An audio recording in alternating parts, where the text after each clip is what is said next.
Hi, my name is Matt Carroll with World Class Coaching and with Elf Academy Sports Coach 2024. I want to talk to you about a session I've designed for working on crosses. So what I've got here is I've got two players. This grid maybe is a little long this way, maybe a little shorter, but the width is important more so than the depth here.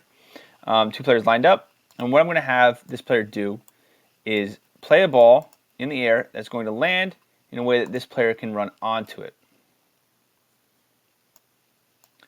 This player is going to follow that pass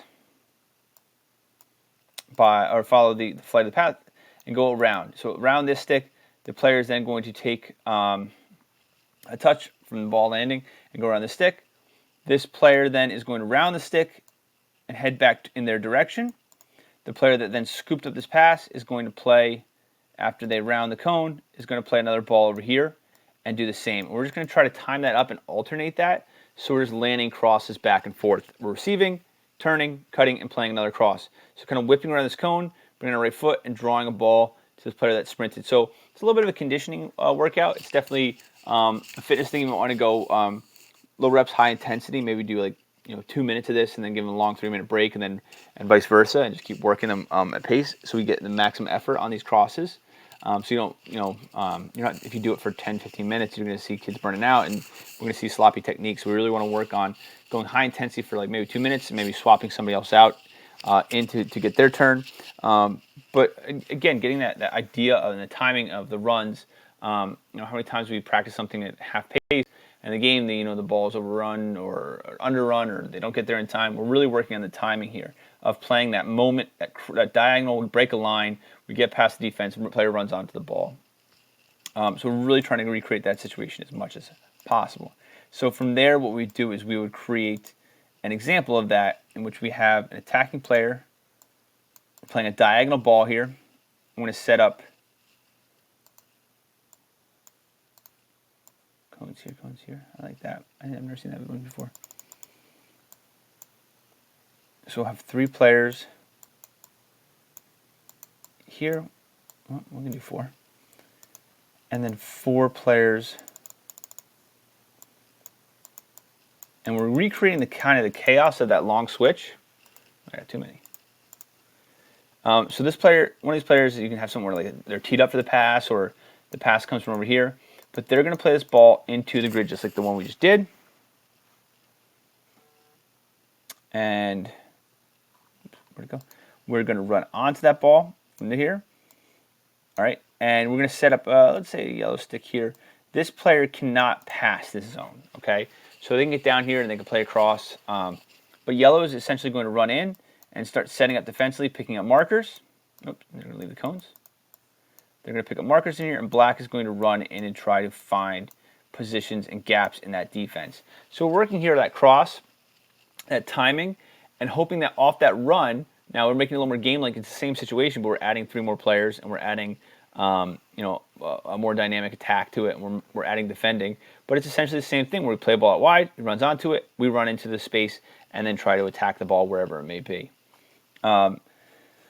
So yeah, you want to make this more difficult, you want to make this easier. You move the yellow back and make it more even. If you want to make it a little, like it's a breakaway. If you want to make it, we're trying to break it down a line, you push them up forward and give them a little more time to get set up. If you want to make it really difficult, the defenders are already sitting on top of the 18, and it's an easy run for them, and they can challenge the ball here. So 3 different ways you can kind of speed up or make this drill a little bit faster if it's a breakaway, or make it a little slower, make it a little more. We're looking for a quality cross here. We're looking for him to take this guy 1v1 and beat him and find the cross there. Kind of whatever situation you're looking for and what you want to get out of the drill, you can change that up and have different variations to the drill. So from here, what I would do is I really enjoyed this game. We're just going to set up a goal, just a simple winger game. Set up a goal here. Set up a goal here. We're going to have a neutral winger here. Now, in the true version of the game, you have 2 wingers, 1 for each team, and you're passing to them, and they're scoring on 1 goal. So if you were in black, if you'll transition back, you would be scoring on just this goal, and yellow would be scoring on just this goal. Now, the way I like to do it, because I think it's a little more dynamic and it's a little more difficult to defend, and it forces the attacking players to pick their heads up and make these decisions, is black can score on either goal. So it's 5 passes connected through black, whatever that may be. They pass out here, all right? And then maybe 2 players back up here. 2 players then attack this goal, all right? Yellow was attacking this ball, they miss. One guy stays back, we have 2v1. So this is asking the player in red to pick their head up, though they're neutral. They're trying to find the best attacking situation possible. They're picking their head up, they're seeing what they've got. They're looking for gaps in the defense, they're looking for numerical advantages, but they're looking to play quickly. All right, and we can create, if they're not playing quick enough, we can allow yellow to press it, and if yellow is able to get a touch on the ball, or red has to move, right? Maybe black loses possession. So the neutrals are having to kind of bust their butts there and work a little harder than they maybe would have, having all that time and space because they are a neutral defender. If that is happening, we can have a count. We can be like 1, 2, 3, and if you didn't get it off, it's a turnover. Or we can have literally one of the teams pressing, which A, will put the pressure on the crosser, and B, what it'll do is it will create more gaps and openings that they will need to exploit. And if they don't do it quickly, the player in yellow is going to be in their face and blocking off that cross.